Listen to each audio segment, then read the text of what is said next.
All right, can everyone hear us? Yes. Hey, Wayno. Hi, guys. You ready?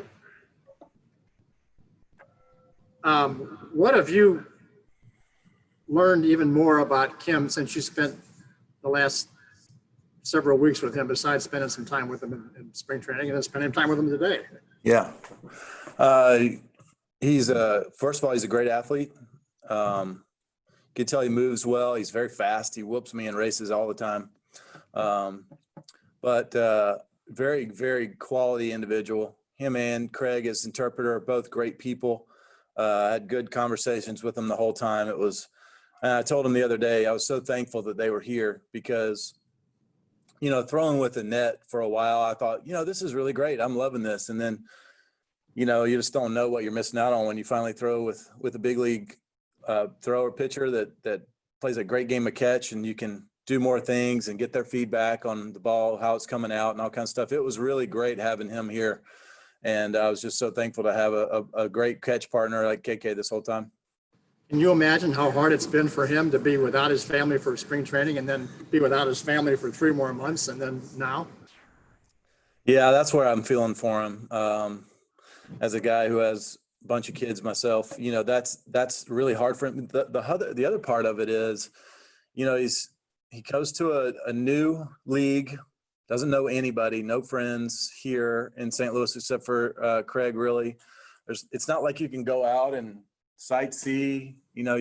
Everything's closed. You can't go to all the cool restaurants. I mean, you go to, you can get some brought in, but it's not the same. So it's like everything's a little different for him to begin with. And then you add on top of that he hadn't been able to see his wife and kids he's got two great kids and a beautiful wife at home that he's not been able to see. So it's been a hard time for him, but he's taken it well. He's got a great attitude about everything. Thanks.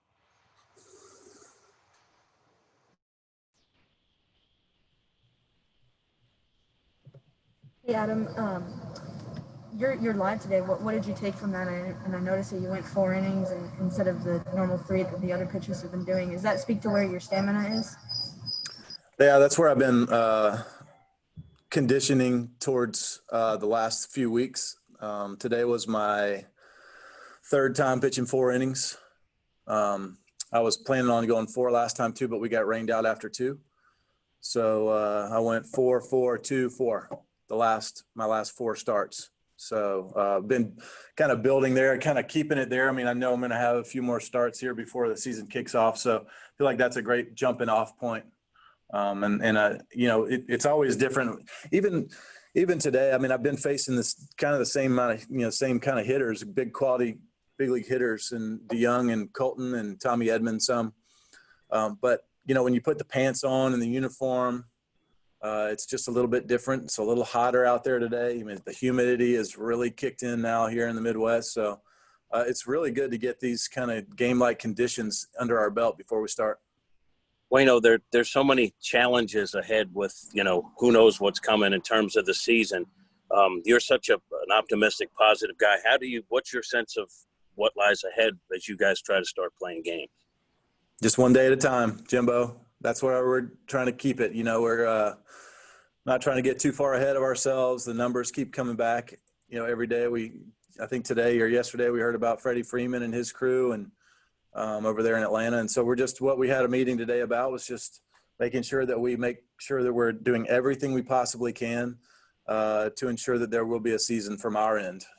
All we can do is control what we can control. I mean, if we walk out, it's very possible that we could walk out of some door that somebody was infected and they sneezed on 2 seconds earlier. I don't know how that all works, but what we can control is wearing our mask when we're in public and washing our hands and using hand sanitizer as much as we can. That's the information we have. So that's what we're going to try to do. Yeah, Adam, we talk a lot about senior leadership on a team. You've been a part of the team's leadership for many years, and it's always, often baseball related. But with this crazy, weird season, is some of the accountability of making sure players don't make bad decisions, off the field to put the whole team in jeopardy? Yes. Yeah, that's already been a big topic of discussion for our team. We had a special meeting about it yesterday. Um, and the message from Yadier and myself and Dexter and Wieters and Andrew Miller and Carp was, listen, if we see y'all stepping out of line, we're going to let you know about it really quick, because there's no room for selfishness right now during this part of the season where everything has to go just perfect for us to play. So there's a lot at stake. There's a lot of livelihoods at stake. There's a lot of enjoyment at stake for fans that are going to watch, and y'all need stuff to write about. So there's a lot of people that have stuff writing on what we're doing right now, and so it's very important that we do what we said earlier. We talk about being careful, being safe, controlling what we can control, and not going too crazy for 3 months. We're talking about for 3 months. After 3 months, we can't dictate what you're doing anymore. But for 3 months, we need everybody to kind of be good soldiers. Thank you. Adam, we know your opinion of the DH, but now that it's here for this season, I'm curious how it changes things for you, and also how you think it could change things for the team offensively as well. I don't know. We'll have to wait and see how things change. But as I was walking down the tunnel after my 4th inning, I went, Yadier, I just pitched at Busch Stadium and I didn't hit or burn the bases or see a pitch from the plate at all. Like that was weird. That was different. There's certainly good things you can take out of it. I'm just worrying about pitching now. I'm just worrying about getting out. So I don't have to worry about going up and driving in a run that's going to put my team ahead, or getting a bunt over, or moving a runner here, taking a tough at bat, even if you don't get an out. I mean, or a hit. There's just a lot of things that come with it. I do think it's a better game. I'll never stop thinking that. It's just my opinion, but where we are is where we are, and so I'm excited to be playing baseball again for the least of it. Will you continue to practice hitting, I guess, with the unknown about if it could be back for 21, or how do you think a year? I know it's a shortened year, but how do you think a season, even a 60-game season of no pitchers hitting, could affect things moving forward if it does come back? I don't know how it's going to affect things going forward. Like I told Jim, I'm just staying, day to day right now. But I am going to start, or I'm going to continue to see pitches live and track balls and bunt balls and all that, just in case I got to get a bunt down in a big situation. I mean, I got 15 years of experience of bunting a ball where these other guys don't, So I'm very comfortable up there doing that kind of thing. Very comfortable hitting home runs. So I'd love to try to, continue to do those kinds of things. I'm also very comfortable striking out apparently too. So I don't want to do that anymore, but I will miss using the bat for sure. Adam, you mentioned the fans. What will it mean to you to get the season going and to have the games on television and sort of be a distraction for baseball fans that have been hungering for this? What's that going to mean to you personally, be part of that? Yeah, I'll be glad to be a part of that. That's anybody who's talked to me over the last few months in person can tell you every time I talk to them, I always reinforce the idea of, listen, we want to get back out there and play this game for you so bad. We really – at the end of the day, I know, and I tell you all this all the time, at the end of the day, what we're charged to do is go out and bring people happiness, bring some smiles, bring enjoyment to people's lives. We're entertainers. That's the end of it. That's the long and short of it. We are paid to be entertainers, to bring enjoy and excitement into people's lives. And so that's what we're going to try to go out and do. Adam, to that end, was there much hesitation on your point in the decision to come back to play, or was that automatic for you as soon as you knew that it would be safe and there would be protocols that would keep people safe? Yeah, I mean, that's as far as my family and I, we're borderline self-quarantined anyways. I mean, we get out of the house here and there, but we're always wearing masks. The kids are always wearing masks, and my wife has a jug of hand sanitizer on her at all times. We're very clean.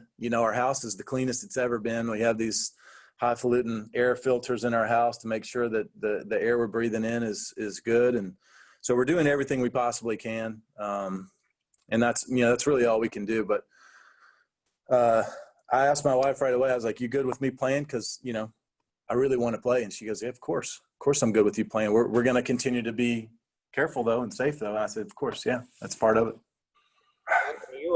You referred to these as starts. Have you been treating these last 4 times out like starts as far as your daily routine and everything to Mhm. try to create maybe what a regular season would feel like?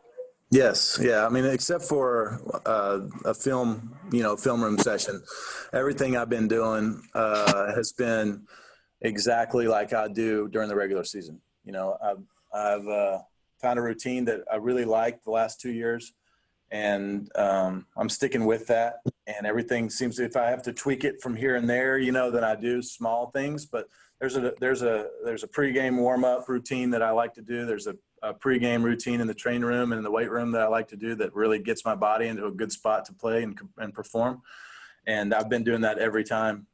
Even when I was throwing off of a wooden mound, a couple months ago, I was still doing all that before because I'm trying to replicate everything. I just want to be ready when the season starts, Is that what these next 2 weeks is like? I mean, you talked about the discipline that it's going to take for a clubhouse and from the players to see a season through because of the virus. But how about the discipline it took just to be ready for what's a short kind of spring training burst here for a regular season? Yeah, I mean, there was a lot of messaging going on from our clubhouse and our team and our staff. The staff did a great job of keeping us sharp with like bunt plays and, all the little ins and outs of a baseball game that goes on that y'all probably don't even think about sometimes. And then from a player standpoint, we did a great job of communicating, keeping each other accountable with our work and making sure everybody was staying on track, because we knew at some point, we didn't know if we were going to get a call. At first it was, yeah, we're going to call you and we're going to have 2 weeks to prepare for a 2-week spring training. Okay. And then it was like, well, we might call you a week in advance. And then it was like, hey, you got to be ready any day to go and perform for a couple of weeks only to be ready for a season. So you need to get your bodies in the right spot. So there was a lot of communicating back and forth. We had Zoom calls and all kinds of stuff to make sure everybody was on the same page. Was the net you talked about, was that like the old school St. Simon's net? Yeah, not that same net, but that kind of style. I mean, at first, the first few weeks of being in St. Louis, when it was complete quarantine, like don't even go outside your house almost, I backed out. I put the net at the end of the driveway and like a little bit into the yard, and then I backed out all the way down the driveway and across the street and threw across the street. And it was kind of like, what was it? Not Bill and Ted's, but what was Wayne's World? It was kind of like Wayne's World. Game on, game off. It was like a car would go by or somebody would walk by pushing a stroller, and I'd have to, hi, how y'all doing? Keep your distance or whatever. I'm throwing. Yeah, we're getting ready. To tell the whole story every time. So it was good to get back here.